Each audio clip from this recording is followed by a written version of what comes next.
अस्सलाम वालेकुम, this is Umaina Basit from ocean of knowledge. तो आज हम कर रहे हैं मैथ 10 की एक्सरसाइज 2.8 का क्वेश्चन नंबर 6, जो कि है the sum of square of two digits of a positive integral number is 65 and number is 9 times the sum of its find number. यानी इस क्वेश्चन में हमें दो इंफॉर्मेशन दी हुई हैं।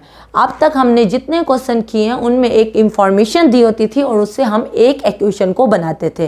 क्योंकि इस क्वेश्चन में हमें दो इंफॉर्मेशन दी हुई हैं तो हमारे पास दो इक्वेशन बनेंगी। तो पहली जो इंफॉर्मेशन है वो 65 तक है और एंड के बाद सेकंड हमारे पास इंफॉर्मेशन है। अब हमने क्या करना है, वो कह रहा है sum of squares of two digits of a positive integral number. सबसे पहले मैं छोटा सा आपको कॉन्सेप्ट दूंगी। बचपन में हमने पढ़ा था कि यूनिट, टेंस, 100, 1000 और फिर क्या होता था 10,000। यहाँ मिसाल के तौर पर 3 हो गया, यहाँ 4, यहाँ 7, यहाँ 2, यहाँ 1। तो हम कहते थे ये यूनिट प्लेस पे है। अगर 3 लिखा हुआ है तो हम इसको पढ़ते हैं 3, और अगर 43 लिखा हुआ है तो हम इसको पढ़ते थे 43।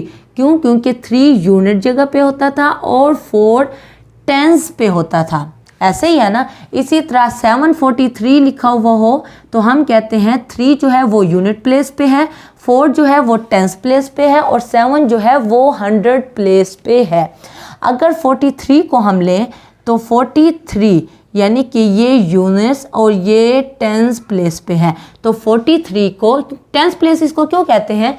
क्योंकि 3 तो एज इट इज़ हम पढ़ते हैं, लेकिन 4 को हम 10 से मल्टीप्लाई करते हैं। देखें 4 को 10 से मल्टीप्लाई किया तो क्या आ जाएगा 40, और 40 + 3 यानी 43 को हम लिख सकते हैं 4 × 10 + 3। ठीक है, बात समझ आई। यानी दो डिजिट्स हैं तो ये 3 है और ये 4 है। 3 यूनिट प्लेस पे है और 4 टेंस प्लेस पे है।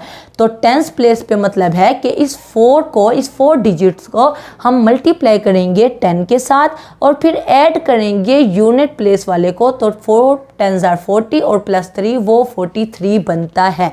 तो कोई भी 2 डिजिट नंबर हो, मिसाल के तौर पर 37, तो इसको भी हम लिख सकते हैं 3 × 10 + 7, यानी क्या हो जाएगा 30 और +7 37 बनेगा। अब उसने कहा है कि 2 डिजिट नंबर हैं और उनका स्क्वायर का सम। अब हम सपोज कर लेते हैं सबसे पहले कि लेट कर लेते हैं कि यूनिट प्लेस जो है, देखें 2 डिजिट नंबर हैं, जैसे 37 2 डिजिट नंबर है और 43 2 डिजिट नंबर है। तो 10 भी 2 डिजिट नंबर है, 11 भी 2 डिजिट नंबर है और 99 भी 2 डिजिट नंबर है। लेकिन 99 से ऊपर 100 जो होता है वो 3 डिजिट नंबर हो जाता है।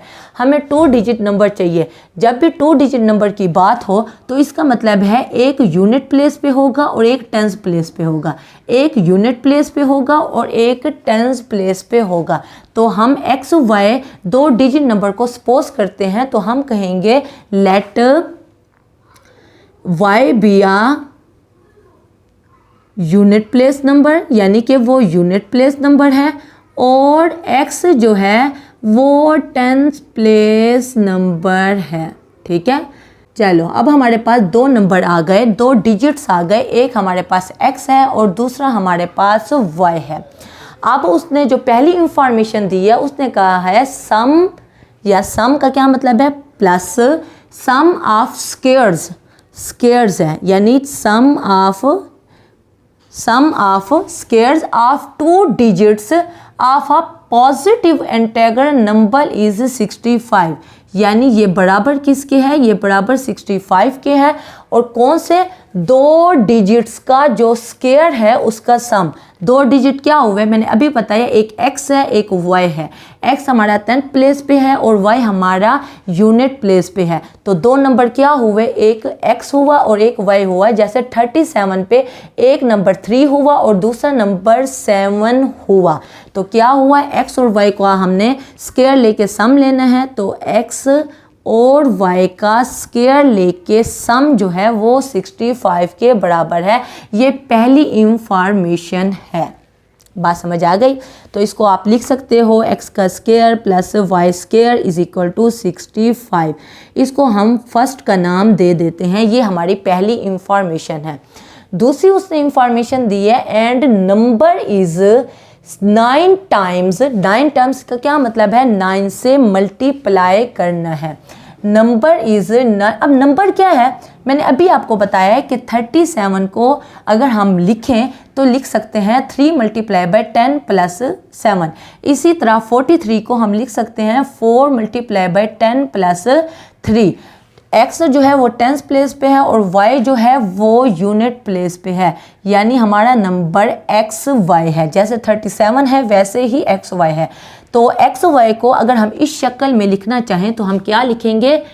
x 10 प्लस वाई, ऐसे ही लिखेंगे ना।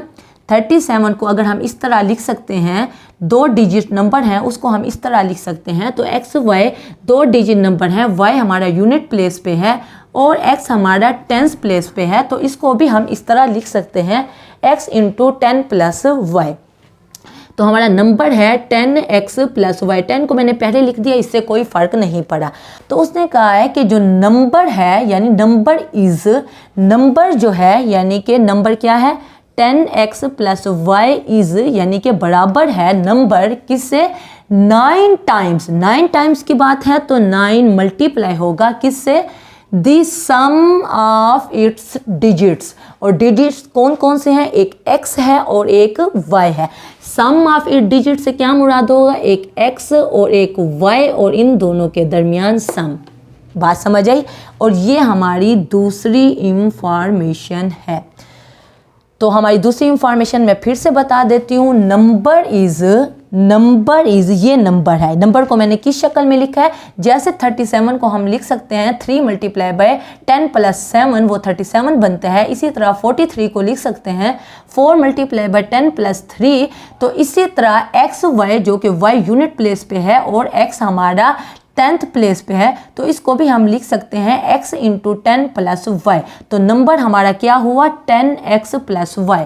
तो नंबर इज़ यानी कि 10x प्लस वाई इज़ बराबर है 9 टाइम्स। 9 मल्टीप्लाई हो रहा है किससे? सम ऑफ इट डिजिट्स। और डिजिट्स कौन कौन से थे? एक x था और एक y था। x और y के सम से 9 क्या हो रहा है? मल्टीप्लाई हो रहा है, क्योंकि 9 टाइम्स की बात है। अब हमारे पास 2 इक्वेशन बन गई। अब इन 2 इक्वेशन को हम इक्वेशन 2 को यूज़ करते हैं, ये 10x ही आ जाएगा, फिर प्लस y है, 9x से भी मल्टीप्लाई होगा, 9y से भी मल्टीप्लाई होगा, तो ये 9x प्लस 9y हो जाएगा। x को इधर लेके आएंगे तो 10x प्लस 9x के साथ प्लस का साइन है, इधर आके माइनस 9x हो जाएगा, इज इक्वल टू यहाँ 9y है, प्लस y उधर जाएगा तो माइनस y हो जाएगा। तो 10x में से 9x जब जाएगा तो 1x, और 9y में से जब 1y जाएगा, जब कोई कोफिशिएंट नहीं होता तो वो 1 होता है, तो 9y में से 1y जाएगा तो ये 8y हो जाएगा। तो इसका मतलब है x की वैल्यू हमारे पास 1 को लिखने की ज़रूरत नहीं होती, कोफिशिएंट अगर हो। x is equal to 8y, x is equal to 8y निकला है, इसको हम 3 का नाम दे देते हैं। अब इस इक्वेशन को जो x की वैल्यू निकली है इसको हम यूज़ करेंगे।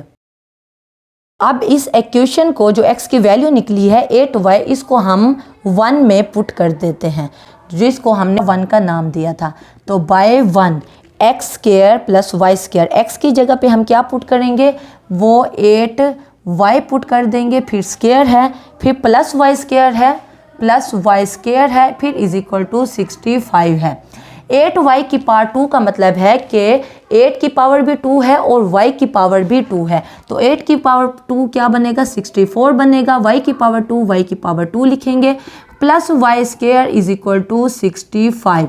64y स्क्वायर प्लस यहाँ कोफिशिएंट 1 है, 64y square plus 1y square, हमारे पास 65y स्क्वायर आ गया और इज इक्वल टू 65 है। अब 65 बराबर के इस तरफ वाई स्क्वायर के साथ मल्टीप्लाई हो रहा है तो बराबर के दूसरी तरफ जाके डिवाइड हो जाएगा। तो वाई स्क्वायर की हमारे पास वैल्यू क्या आ जाएगी 65 ओवर 65, 65 1 ज़ा 65 और 65 1 ज़ा 65। तो 1 ओवर 1 हो तो उसको 1 ही लिखते हैं। अब यहाँ y की पावर 2 है, हमें y की वैल्यू चाहिए, x और y की वैल्यू चाहिए। तो स्क्वायर को ख़त्म करने के लिए दोनों तरफ स्क्वायर रूट ले लेंगे। स्क्वायर स्क्वायर रूट से कट जाएगा, हमारे पास वैल्यू आ जाएगी y इज इक्वल टू +-1। लेकिन क्वेश्चन में उसने कहा है कि जो दो डिजिट्स हैं of a positive integral number, यानी वो पॉजिटिव हैं, यानी कि नेगेटिव नहीं होगा, माइनस नहीं होगा। तो हमारे पास जो नंबर बनेगा सो y किसके बराबर है, वो +1 के बराबर है, क्योंकि -1 उसने क्वेश्चन में कह दिया है कि सिर्फ पॉजिटिव नंबर है। तो हम y लेंगे इज इक्वल टू 1 +1, इसको हम पुट करेंगे किस में, इसको हम इक्वेशन 3 में पुट करते हैं ताकि हमारे पास x की वैल्यू निकल आए। तो हम कहेंगे बाय 3, हम बाय 3 इक्वेशन 3 में y की वैल्यू को पुट कर रहे हैं जो कि +1 है। तो इक्वेशन 3 क्या है, x is equal to 8, y है x इज इक्वल टू 8 और y की जगह पे हम 1 पुट करेंगे तो x की वैल्यू आ जाएगी 8 मल्टीप्लाई बाय 1 8। अब हमारे पास जो नंबर था वो था x y यूनिट प्लेस पे और x टेंस प्लेस पे। तो हमारे पास x क्या है वो 8 है और y हमारे पास क्या है वो +1 है।